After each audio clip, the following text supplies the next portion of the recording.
Say that again. 946 wheel horsepower on pump gas.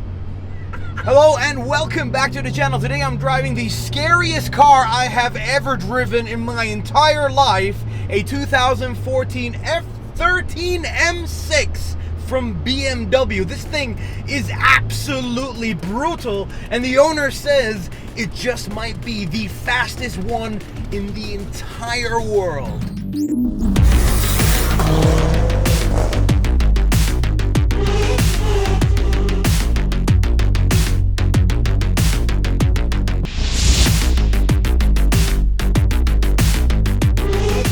So let's start with the basics. This car is powered by the legendary S63 4.4 liter V8 from BMW. It's actually still in use today in a variant in the current M5. That engine is connected to a 7-speed dual clutch transmission, and originally these cars had around 570 horsepower, and that would reach 60 kilometers an hour in around 4.2 seconds. And the competition variants that came later would reach it in just 3.8 seconds.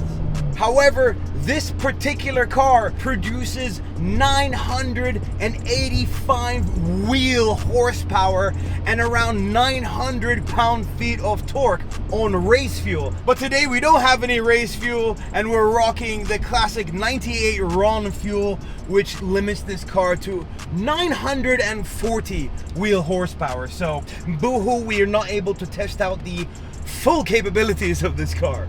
But these numbers, they're just crazy. Not only has it been modified underneath the hood, but Omid, the owner, has taken care of the exterior too. This beautiful color is called Sakhir Orange, named after the F1 track, which is named after the desert right here in Bahrain. It's got two-piece BC forged wheels, a carbon fiber splitter, side skirts, and a rear wing, and the M6 is lowered on H&R springs, so the stance is incredible. Usually people go for looks or speed, but this M6 has got it all. With a luxurious, fully functional interior, you'd never know what was underneath the hood just by looking at it. This car is so low to the ground, I'm constantly thinking about that front splitter, and I'm so afraid of scratching it. Like, that carbon fiber will absolutely shatter if I hit anything. But so far so good. I've driven it all day, and it's actually fairly easy to drive. It's crazy.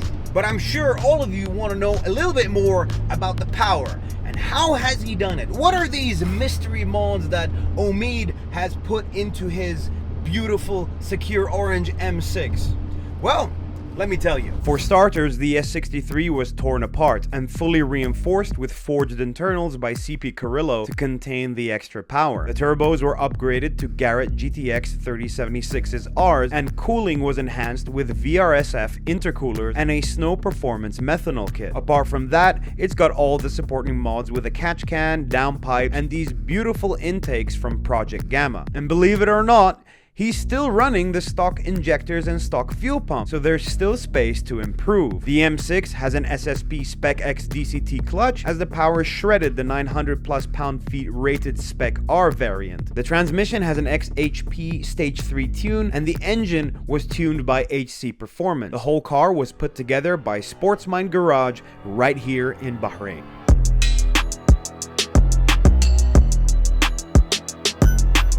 They actually had to detune the torque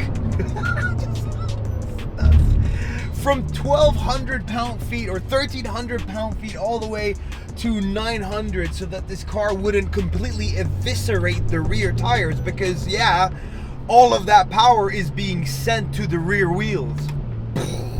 Speaking of the rear tires, we got Toyo RR slicks, and those don't even work. At the front, we got Michelin Pilot 4s, and we're still on pretty big wheels, so to get the most out of this car, I think we're gonna have to put on a smaller wheel and some bigger tires to get that traction.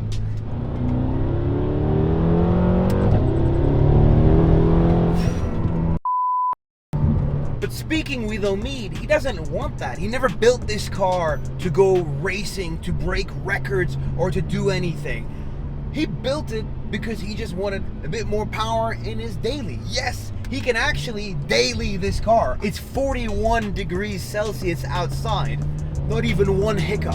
A lot of car guys really want to have something extremely powerful for their daily, and what ends up happening is that you really have to compromise, whether it be the ride, whether it be space, removing the seats. But I just love how this has retained its GT carness, and it almost feels stock. Almost, when you're driving slowly. One of the first things that you kind of feel is the 16 plate clutch that is rated for over 1,000 pound-feet of torque, and sometimes you can hear it click and engage, but it's still very responsive, and if it wasn't for those noises, you'd have never thought. When the M6 came out, nobody was really impressed with the suspension this car originally came with. It wasn't a sports car, it was more of a GT car, luxury cruiser, and those characteristics have retained in this, so it feels very wafty, very comfortable to drive, even with these lowering springs. I mean, it's softer than my RS5. Truly a bipolar car.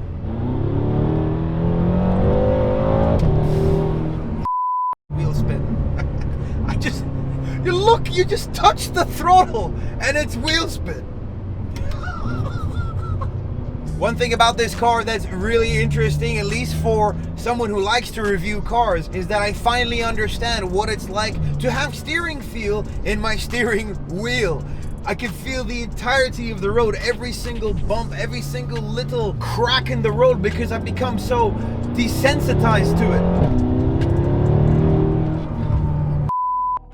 Since it's summer, this car won't be performing at its best. However, Omid had recorded a 100 to 200 km/h time that's simply outrageous. 60, 100, 200. Yup, that's right. This car does 100 to 200 kilometers an hour in 4.4 seconds. Now, to give you an idea, that's faster than a Bentley Continental GT W12. Still not good enough? Fine.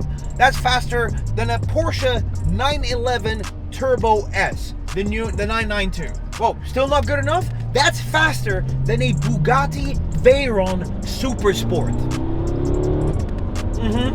In a BMW.